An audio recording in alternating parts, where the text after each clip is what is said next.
Whether retail pot stores will be allowed in the downtown business district may be a moot point if the current draft of the city pot ordinance is approved. The Plata County Veterans may soon have their own resource centre where they can find community assistance. And we popped the cork on last week's Durango Wine Experience in this edition of Inside Durango News.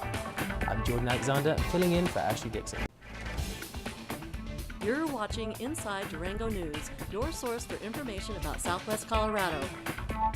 Brought to you by Oxford Asset Management, inspiring confidence, growing dreams. Oxford Asset Management. If a recent forum is any indication, candidates for the La Plata Electric Association Board of Directors think that renewable energy is as American as apple pie. It just depends upon how fast you want to make it a staple part of your energy diet. 4 out of 12 district seats are up for election on the La Plata Electric Association's Board of Directors this spring. 3 of those 4 seats are within La Plata County, and the Chamber of Commerce held a candidates forum during an Eggs and Issues event at the Doubletree Hotel on April 22nd. Bill Waters, a local heavy equipment representative, is running for a seat in District 3 against incumbent Jeff Berman.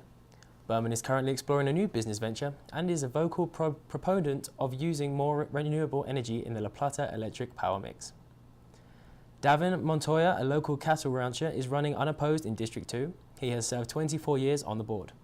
And restaurant owner Allison Dance is running for District 4 against incumbent Joe Whelan, who is a partner in the James Ranch with the James family. All 5 of the candidates said they supported increasing La Plata Electric's use of solar and other renewable energies to reduce its reliance on coal. But the subtext in their replies indicated that some board members want to move more slowly than others, and that has created some friction among current board members. Bill Waters called upon the board and staff to speak in a unified voice. We are all after the same result. We want to have clean air, clean water, and a future for our children, with electricity that is affordable for all of us and those that are less fortunate and struggle in paying their bills. In contrast, incumbent Jeff Berman said that the board needed more diverse views that challenge the status quo. Berman has been a consistent supporter of challenging LPEA policies to allow individual residential and business solar energy systems to return excess electrical power to the LPEA grid. He also was active in developing policy to accommodate community solar gardens. But when it comes to where our energy sources are coming from and its consequences, we need critical thinking. And I feel we need more critical thinking when 90% of our energy sources for this area still come from coal. Cypress Cafe owner Allison Dance said she wants to see La Plata Electric move toward more renewable energy resources, but the cooperative will have to make a transition from traditional coal-powered energy in a way that keeps the economy strong. I do believe in renewable energy, but I also know that we are in a transition point, and we can't just go directly to renewables and throw out the transition fuels that we're going to need to have, as for instance, natural gas. So those are things that I want to assure people that it's not just let's get all the greenies on the board and start building, solar and wind and kick out any kind of fossil fuels that we've been using. I think it's important that we still take all of this into consideration. This all has to do with keeping our, local economy strong, trying to also keep the rates at a good place for all of this community. So. Ultimately, Joe Wheeling said that the board's primary role is to set policy and ensure that LPEA runs a solid business so that customers can continue to turn on their lights. At the end of the day, our fiduciary duty is to run a solid business here for you, the co-op members. And that includes innovation and looking ahead as to what's happening, but we also need to run a business well. LPEA board members are paid $200 for a full-day meeting, $125 for a half-day meeting, and they each receive $1,000 a month to purchase health insurance. Ballots will be mailed to the membership on May the 1st. Mail-in ballots must be received at LPEA by 4 p.m. on Wednesday, May 21st. And if you miss that deadline, you can vote in person at the annual meeting on Thursday, May 22nd. For more information, log on to the LPEA website at lpea.coop. Mercy Regional Medical Center is expanding its services, but you won't see additional construction at the Mercy campus in Three Springs. Instead, the hospital is working with other medical centres and health service providers to share facilities, expensive medical equipment and medical specialists throughout southwest Colorado and northwest New Mexico. Mercy's CEO and President Tom Gessel said Mercy recently hired 8 primary care providers for a new Mercy Health Clinic in the Horse Gulch Medical Campus. It also hired 1 primary care physician for a new clinic in Bayfield. We've got a lot of growth going on with Mercy. One of the most exciting parts of our growth is the expansion of primary care in the community. As many of the folks who have lived here for a while know, access to primary care has been a real challenge. And so we have some exciting new locations opening up next month in Bayfield as well as downtown Durango at the Horse Gulch location, which is on 8th Avenue. So it's a chance for us to really extend our primary care providers out into the community and away from the central campus where we're standing here today. Mercy's new clinic will be housed on the same campus as the Pediatric Partners of the Southwest, the medical practice that owns and built the complex. Dr. Cecil Fraley, who is the Pediatric Practice's managing partner, says the complex was designed as a one-stop service center. Practices that will be at the Horse Gulch campus include primary and pediatric medical care, mental health care, psychologist and a psychiatric nurse practitioner, and ophthalmologist, who is a retinal specialist, that's a mouthful, occupational and workman's comp medicine, medical massage therapy and physical therapy labs, and an x-ray clinic. Fraley said the pediatric practice saw 25,000 outpatient visits last year. It will accept appointments Monday through Saturday, and it will continue to provide services on a sliding scale fee and to Medicare patients, so that families won't have to forego care for their kids for fear that they can't afford it.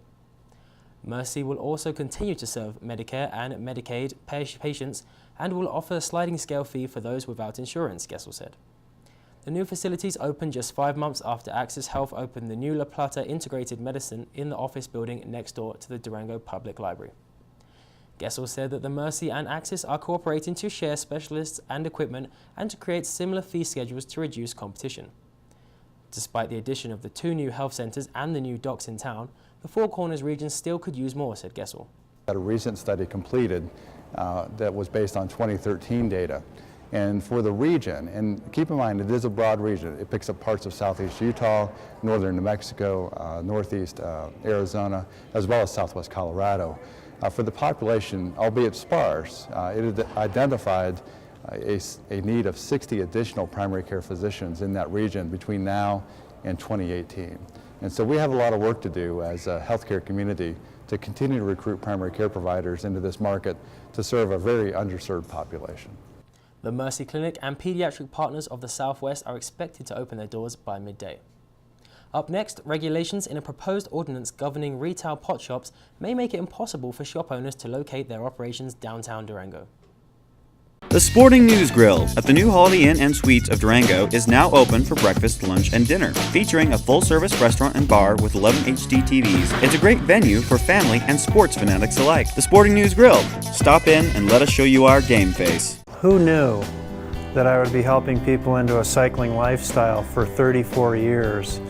And during that 34 years, things have changed a lot. Working on toys, basically. Toys for adults, toys for kids, things that make people happy, keep people healthy. You know, that's a real nice thing about this shop. Developing those relationships with our customers is really a plus here. I've made a lot of real good friends. You're watching Inside Durango TV. I'm Jordan Alexander, filling in for Ashley Dixon. Whether you think retail marijuana sales should be allowed in downtown Durango or not, a proposed 1,000-foot setback requirement in a draft city ordinance may end the debate altogether. And you'll still have one more time to weigh in on the issue at a public hearing scheduled during the regular City Council meeting on Tuesday, May the 6th.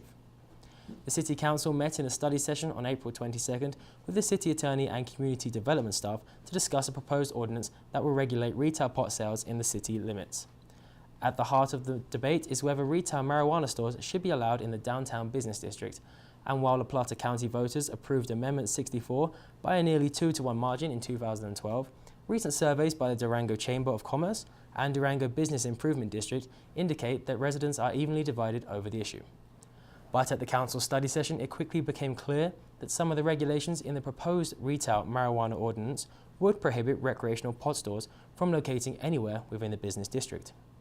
The draft ordinance prohibits pot stores from testing facilities from locating within 1,000 feet of any public or private school, college or university, state licensed childcare centre, licensed preschool, addiction recovery facility, or dedicated public parks. According to maps prepared by the City Attorney's Office, the only legal location for a pot store downtown would be at the intersection of East 3rd Avenue and College Drive. The proposed 1,000-foot setback mirrors a state law that requires the distance for medical marijuana operations. It also reflects the federal government's higher penalties for illegally selling marijuana within 1,000 feet of a school. The city has several options. That law allows municipalities to reduce the 1,000-foot setback for parks and other facilities. But it's doubtful the city will reduce the setback for schools. The city wants to avoid setting up a business owner for failure by allowing a pot store to locate closer than 1,000 feet to a school. Federal law still prohibits the sale of marijuana, and federal law enforcement officials may be more likely to enforce the law if the store is located within that 1,000-foot boundary. The council directed city staff to provide additional scenarios with reduced setbacks for review. A public hearing is scheduled during the regular council meeting starting at 6:30 p.m. on Tuesday, May the 6th. In the meantime, the Plata County Commissioners are reviewing their own marijuana regulations to govern pot sales outside city limits. The Commissioners already have agreed to prohibit marijuana operations within 3 miles of Bayfield and Ignacio town limits. A first reading of licensing regulations for the county will be during its regular work session starting at 10 a.m. on Tuesday, May the 6th. Both proposed city and county regulations are posted on their websites, and retail marijuana vendors should be able to apply for licenses from both entities after July the 1st. More than 4,000 veterans call Durango home, and a group of volunteers wants to ensure that they can find healthcare, homes and jobs in our community. A new non-profit organisation called Salute to Veterans will introduce a proposal to start a Veterans Resource Centre during a special event scheduled for 6 p.m. on Monday, May the 12th at the Fort Lewis College Community Concert Hall. Speakers include State Senator Ellen Roberts and retired General Ronald Fogelman. The Bard, Wranglers and cowboy poet Sam Noble will perform. It's free and open to the public. You might consider bringing your checkbook or be prepared to volunteer. Salute to Veterans estimates it will need close to $150,000 to get the centre off the ground. And it will need dozens of volunteers to help provide services. Local volunteers are modelling the resource centre after a program called Welcome Home Montrose, a grassroots effort started in Montrose, Colorado, to provide veterans with the support they need to return the fulfilling lives in their communities. Senator Roberts, who also represents Montrose in the state legislature, vetted the program in Durango, and volunteers rallied around the idea. Salute to Veterans envisions a one-stop location where veterans can find out all about the services available to them in the Durango community, says Salute to Veterans board member Bill Plested. So I think that if we develop an environment of respect, honor, and gratitude for these people coming back, we will attract those families. And that is the ethos of this community that we want to develop. Respect, honor, and gratitude. The group currently is seeking a location and will launch fundraising efforts at the community gathering on May the 12th. Although a number of organizations in La Plata County provide resource and referral services, Salute to Veterans said they envision a place where veterans and their families can also get together to support each other as they return to normality. Their bottom line, they want to make sure Durango is the community that is welcoming to veterans. For more information about the Salute to Veterans project, log on to the organization's website at salute2, that's the number 2, veterans.org or call 749-0607. Welcome to the Irish Embassy Pub Durango. We import the majority of our products straight from the Emerald Isle, and let's get it right. You want your Guinness directly imported from Dublin. You want it stored at precisely the right temperature. And you want the pour to be a matter of taste and science. You want to pull with the patience and precision that it deserves. And if that wasn't authentic enough, you want to enjoy it in a pub where the shelves are stocked with 24 different kinds of Irish whiskey. Yes, you want the true Irish experience. Come visit us at the Irish Embassy Pub Durango.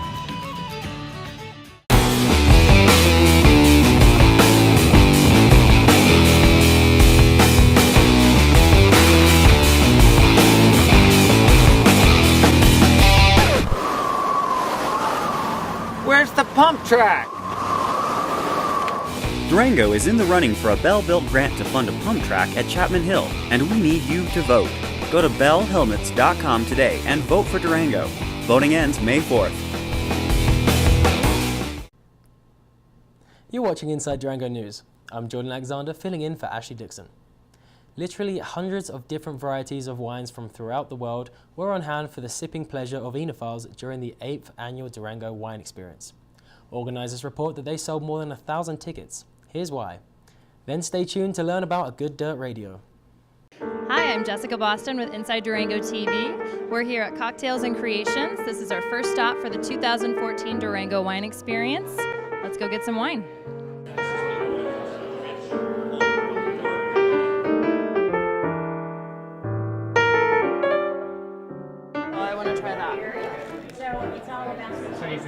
Matter of fact, one of the greatest things is to take a Colorado peach, slice it, and pour this over the Colorado peach. Ooh, well, that's something to try. It's delicious. So I'm here today with the owner of Sorrel Sky Gallery, Shannon Campbell Wells. Shannon, how long have you been hosting the wine experience? Since its inception. And what is your favorite part about the wine experience? Oh, it gets everybody out and about. I feel like it's really the kickoff of spring. All right, well, I'm here with Shannon. We're going to go get a glass of wine.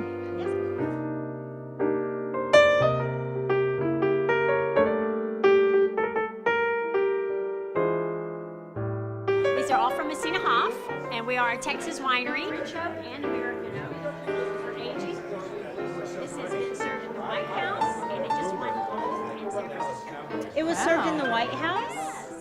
And now Right, cheers. Yeah, I know. That is cool. It's nice. It's very nice. Perfect. Well, lucky. Cheers. We're all having red. So Shannon and I are here with Bob Krunkel. He's the executive director of the Durango Area Tourism. Oh, Lordy. Yeah, so Bob, can you tell me a little bit more about your involvement in the wine experience? Well, you know, every great town has a great wine event of some kind, and we started this several years ago, and it has just grown exponentially every year. They've got great sponsors, we got great participants from the winery, and people just love this event. It's some people's favorite event of the year. Who doesn't love wine? So. Well, who doesn't love wine? But it's so well managed, and it includes such sort of ancillary parts of the wine industry: tastings, lectures. Glass company talks to us about glass, and of course the food and the wine is wonderful.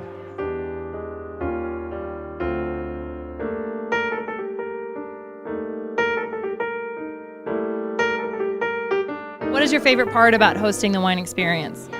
I think it's the new people who come into the store for the first time, and they don't realize the selection that I have, and they're like, it's a new discovery for them, so that's great.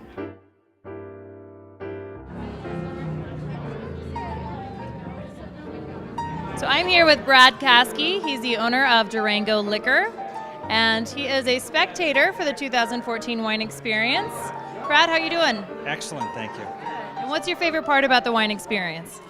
Getting to try all different types of wine, and all the purveyors are here, and it's fun to see them all. So are you finding any good wines that you might want to distribute in your store? Yes, we found a few gems and a lot of things that we carry. Trying again it's great to revisit. Are you ladies, is this your first year, or are you seasoned veterans of the wine experience? Third year, isn't it? This is our third year. Yeah, It's my been first great. year. Yep. Oh. But you have to buy some of these things for next year. The little holders for the glasses, so you don't have to carry them. Oh, you can buy, nice. so you can buy stuff at all the venues, Right. and not have to worry about losing your glass. So I am here with a group of Denverites that came all the way down from Denver for the 2014 Durango Wine Experience. Welcome. Oh, nice to be here. Cheers. Durango's the best. It is. So how many years have you been coming to the wine experience? How long's it been here? 7 years? Usually come for the cannabis.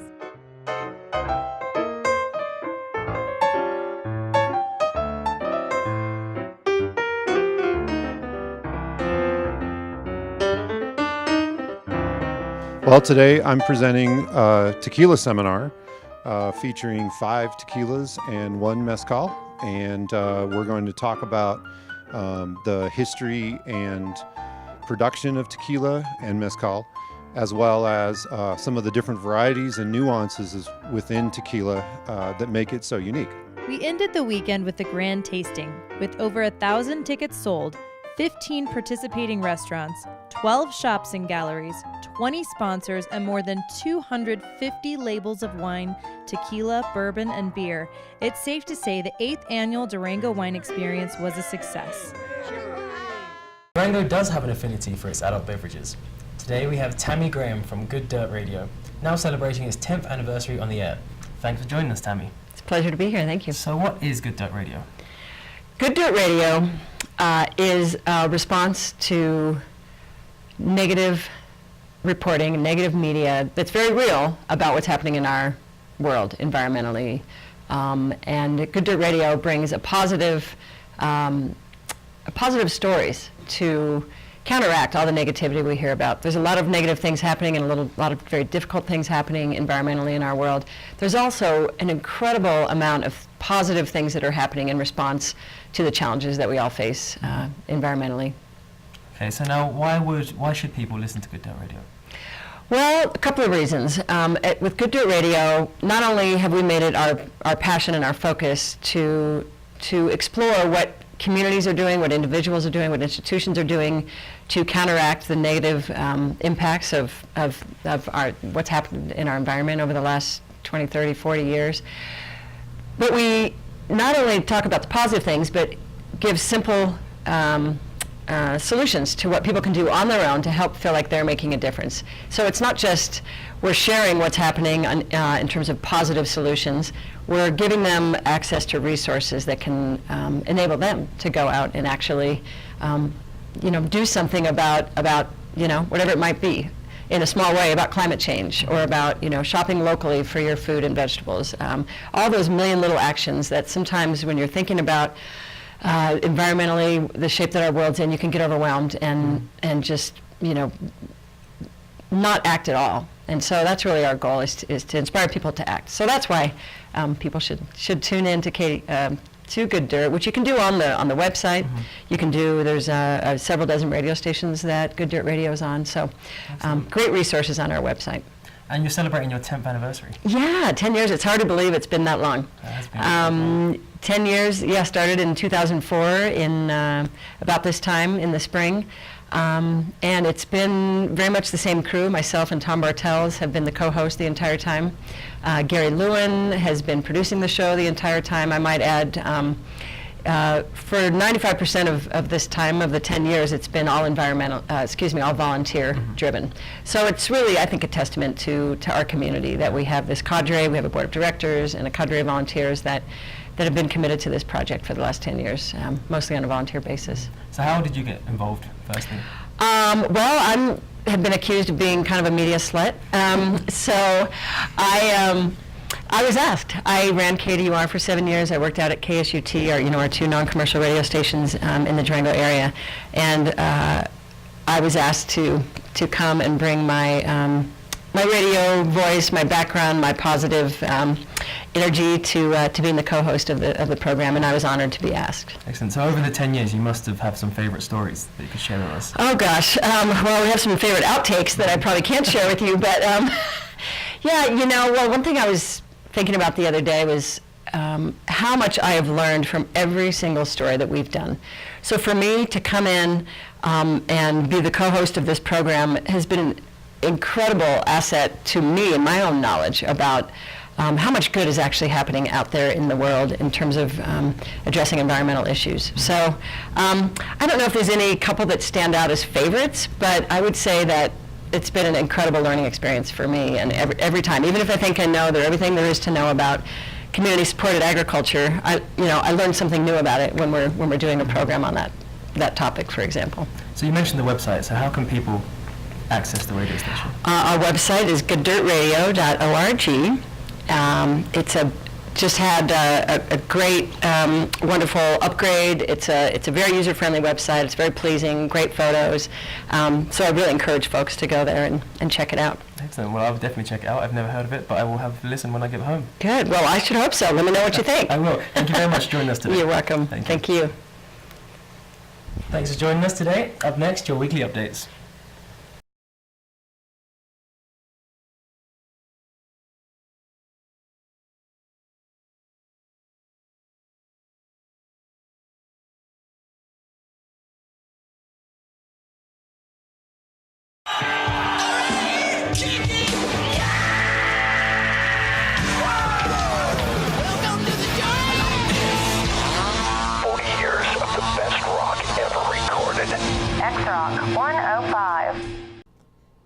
You're watching Inside Durango News. I'm Jordan Alexander, filling in for Ashley Dixon. Here are your weekly updates. Merely Players will present The Wizard of Oz on Friday and Saturday, May 2nd and 3rd at the Durango Arts Center. Friday's performance starts at 7 p.m. and on Saturday performances will be at 1 p.m. and 7 p.m. Tickets are $20 for the matinee and the $24 for the evening performances. Purchase tickets at the Arts Center or online at whatshappeningdurango.com. Phoenix Recycling will give away free mulch from 10 a.m. to 2 p.m. on Saturday, May the 3rd at 3 Springs. Bring your truck or trailer and Phoenix Recycling will load it for you. Please, only one trip per family. Email info@threespringsdurango.com for more information. The 6th Annual Dandelion Festival will be from 1 to 9 p.m. on Sunday, May 4th. In Rotary Park, admission is free. The event will offer live music, local food, dandelion beer, kids activities, and educational demonstrations. Visit turtlelakerefuge.org for more information. That's it for this week's community updates. The community calendar is brought to you by whatshappeningdurango.com. Post your free event today and join the one-stop, easy-to-use event calendar for Durango. I'm Jordan Alexander, filling in for Ashley Dixon. Thanks for watching Inside Durango News, and remember, keep watching. You'll like what you see. Tune in weekly to watch Inside Durango News, your source for information about what's going on in Southwest Colorado. Inside Durango News has been brought to you by Oxford Asset Management, inspiring confidence, growing dreams. Oxford Asset Management.